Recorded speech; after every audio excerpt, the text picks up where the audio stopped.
पहला सवाल है, मौर्यकालीन इतिहास के महत्वपूर्ण साक्ष्य बिहार में कहाँ से प्राप्त हुए। मौर्यकालीन इतिहास के महत्वपूर्ण साक्ष्य बिहार के कुम्हरार से प्राप्त हुए। मौर्य काल की राजधानी पाटलिपुत्र थी। मौर्य राजवंश के विषय में हमें जानकारी मुद्रा राक्षस, अर्थशास्त्र, कथा सरित सागर, बृहत कथा मंजरी आदि पुस्तकों से प्राप्त होती है। अगला प्रश्न है, दो विशाल भूभाग को जोड़ने वाली भूमि की छोटी पट्टी, दो विशाल भूभाग को जोड़ने वाली भूमि की छोटी पट्टी भूसंधि कहलाती है। ऑप्शन ए हो जाएगा सही जवाब। अगला प्रश्न है, निम्नलिखित में से किस निकाय की अध्यक्षता गैर सदस्य करता है। निम्नलिखित में से किस निकाय की अध्यक्षता गैर सदस्य करता है। राज्यसभा की। राज्यसभा का सभापति अनुच्छेद 64 के आधार पर उपराष्ट्रपति होता है। जो राज्यसभा का सदस्य नहीं होता है, शेष तीनों का अध्यक्ष या सभापति सदन का सदस्य होता है, इसलिए ऑप्शन हो जाएगा बी। अगला प्रश्न है, स्वतंत्रता से पूर्व भारतीय राष्ट्रीय कांग्रेस के सबसे अधिक समय तक अध्यक्ष कौन रहे। मौलाना अबुल कलाम आज़ाद। अबुल कलाम आज़ाद 1940 से 1945 तक कांग्रेस का अध्यक्ष रहे, क्योंकि इस बीच कांग्रेस का कोई अधिवेशन नहीं हुआ। अगला प्रश्न है, भारत के राष्ट्रीय ध्वज का डिज़ाइन किसने तैयार किया था। भारत के राष्ट्रीय ध्वज का डिज़ाइन पिंगली वेंकैया के द्वारा तैयार किया गया। तो ऑप्शन हो जाएगा डी। अगला प्रश्न है, किस संगठन ने प्रदूषणकारी वस्तुओं के आयात पर विश्व की पहली CO2 उत्सर्जन शुल्क लगाने की घोषणा की है। हो जाएगा यूरोपीय संघ। ऑप्शन हो जाएगा सी। अगला प्रश्न है, विश्व का विख्यात तेल शोधक कारखाना अबदान कहाँ है। विश्व का विख्यात तेल शोधक कारखाना अबदान कहाँ है। यह है ईरान में। ऑप्शन हो जाएगा बी। अगला प्रश्न है, हमारे संविधान में न्यायिक समीक्षा की धारणा किस देश के संविधान से ली गई है। ये USA अमेरिका के संविधान से ली गई है। अगला प्रश्न है, भारत का संविधान किस तिथि को स्वीकार किया गया था। भारत का संविधान 26 नवंबर 1949 को स्वीकार किया गया था। 26 जनवरी 1950 से लागू है। अगला प्रश्न है, भारत में प्रधानमंत्री तब तक अपने पद पर रहता है। भारत में प्रधानमंत्री तब तक अपने पद पर रहता है जब तक उसे प्राप्त हो लोकसभा का विश्वास प्राप्त है, तब तक प्रधानमंत्री अपने पद पर रहता है। ऑप्शन हो जाएगा सी। अगला प्रश्न है, किस संविधान संशोधन द्वारा पंचायती राज व्यवस्था संस्थाओं की संवैधानिक दर्जा प्रदान किया गया। हो जाएगा ऑप्शन ए 73वां संविधान संशोधन। अगला प्रश्न है, निम्नलिखित में से कौन सी रचना महात्मा गांधी के साथ संबंधित नहीं है। द होली फैमिली, ये महात्मा गांधी के साथ संबंधित नहीं है। बाकी हिंद स्वराज, हरिजन, माई एक्सपेरिमेंट विथ ट्रूथ, ये महात्मा गांधी द्वारा लिखी गई पुस्तक है। अगला प्रश्न है, निम्नलिखित में कौन सी पुस्तक या पुस्तकें श्री मुल्कराज आनंद की लिखी हुई है।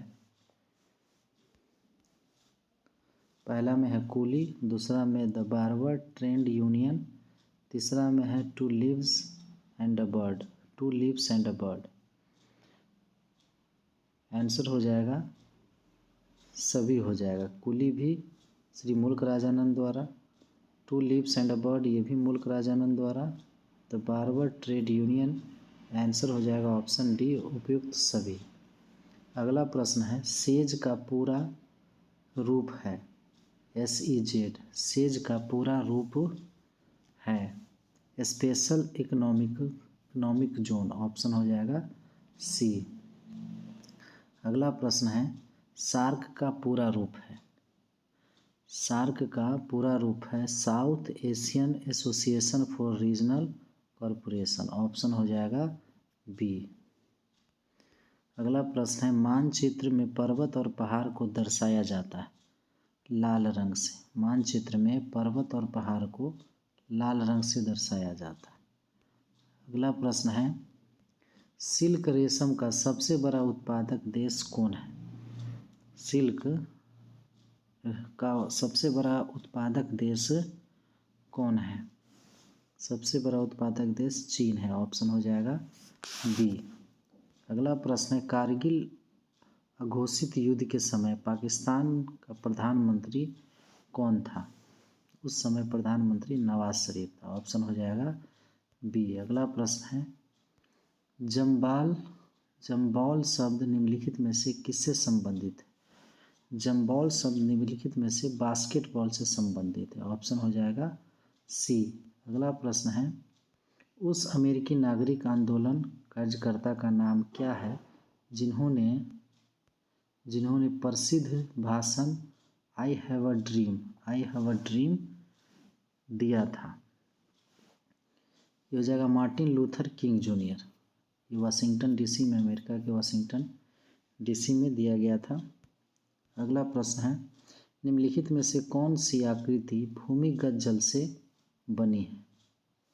निम्नलिखित में से कौन सी आकृति भूमिगत जल से बनी है।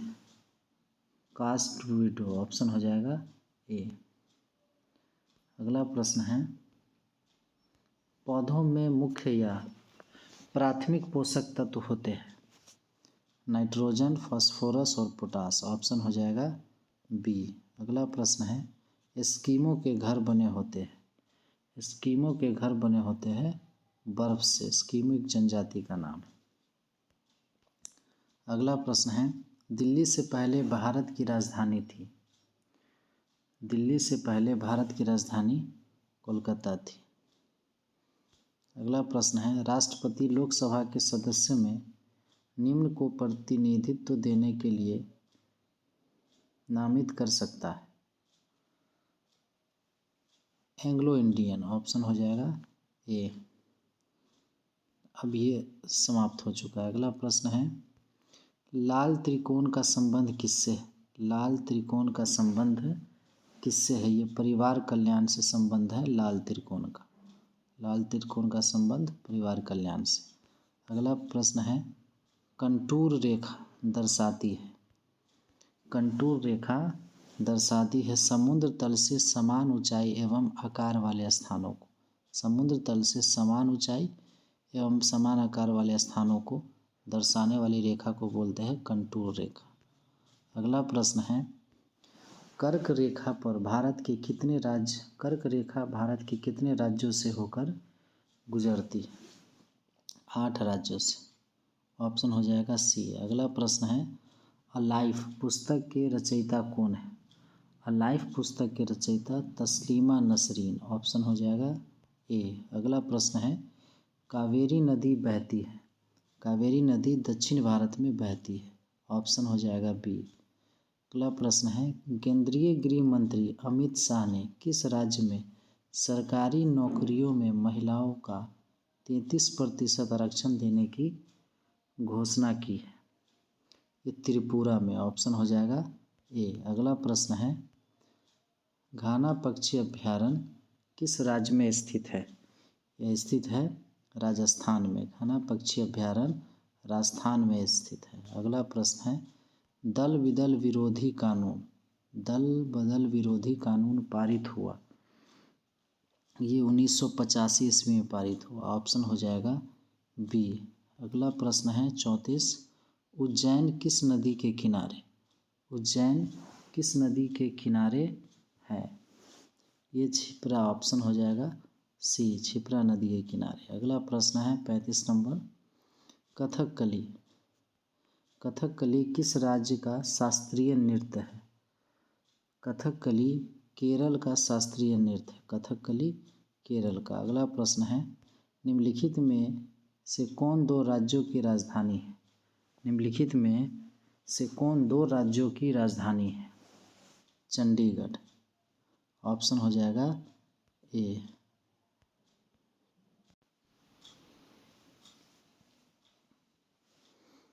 अगला प्रश्न है, मेगास्थनीज राजदूत था। मेगास्थनीज राजदूत था, चंद्रगुप्त मौर्य के दरबार में यह रहा करता था। ये सेल्यूकस का राजदूत था, जिन्होंने इंडिका नामक पुस्तक लिखी। तो हो जाएगा सेल्यूकस। ऑप्शन हो जाएगा ए। अगला प्रश्न है, भारत की कुल समुद्री सीमा लंबी है। भारत की कुल समुद्री सीमा 7516.6 किलोमीटर।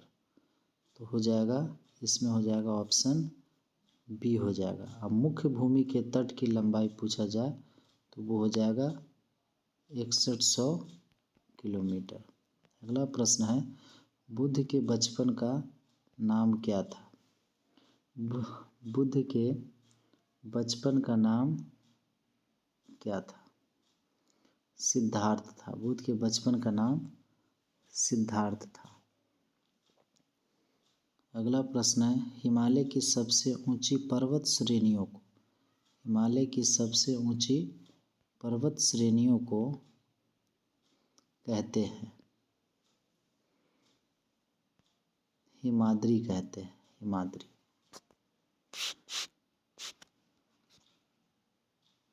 अगला प्रश्न है, कौन सा युग्म गलत है? कौन सा युग्म गलत है?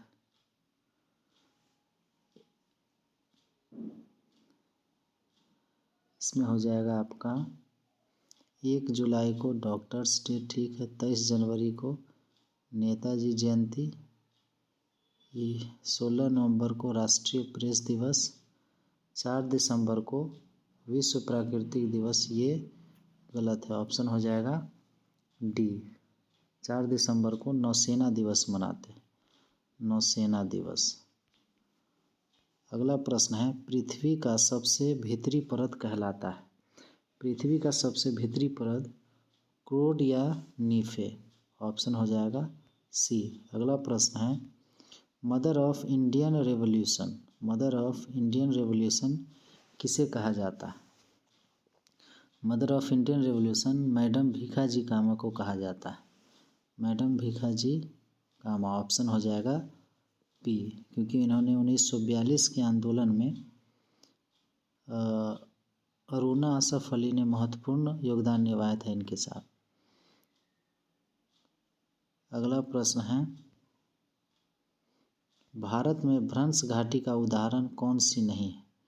भ्रंश घाटी का उदाहरण कौन सी नहीं है? गंडक घाटी ये नहीं है। ऑप्शन हो जाएगा ए। अगला प्रश्न है, साइलॉक नामक पात्र विलियम शेक्सपियर की, साइलॉक नामक पात्र विलियम शेक्सपियर की किस रचना के पात्र है?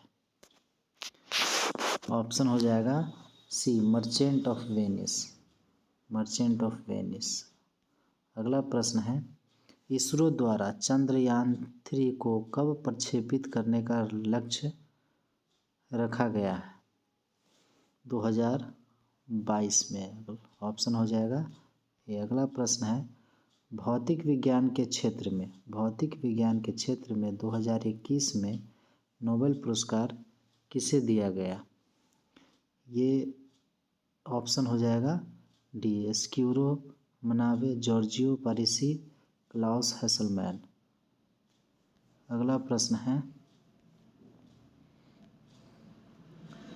फोबोस किस ग्रह का निकटतम और सबसे बड़ा चंद्रमा है?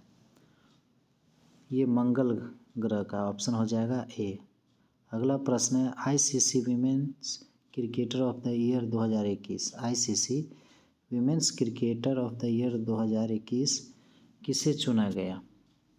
ये स्मृति मंदाना। ऑप्शन हो जाएगा ए। अगला प्रश्न है, राष्ट्रीय बाल अधिकार संरक्षण आयोग के अध्यक्ष के रूप में किसे फिर से चुना गया?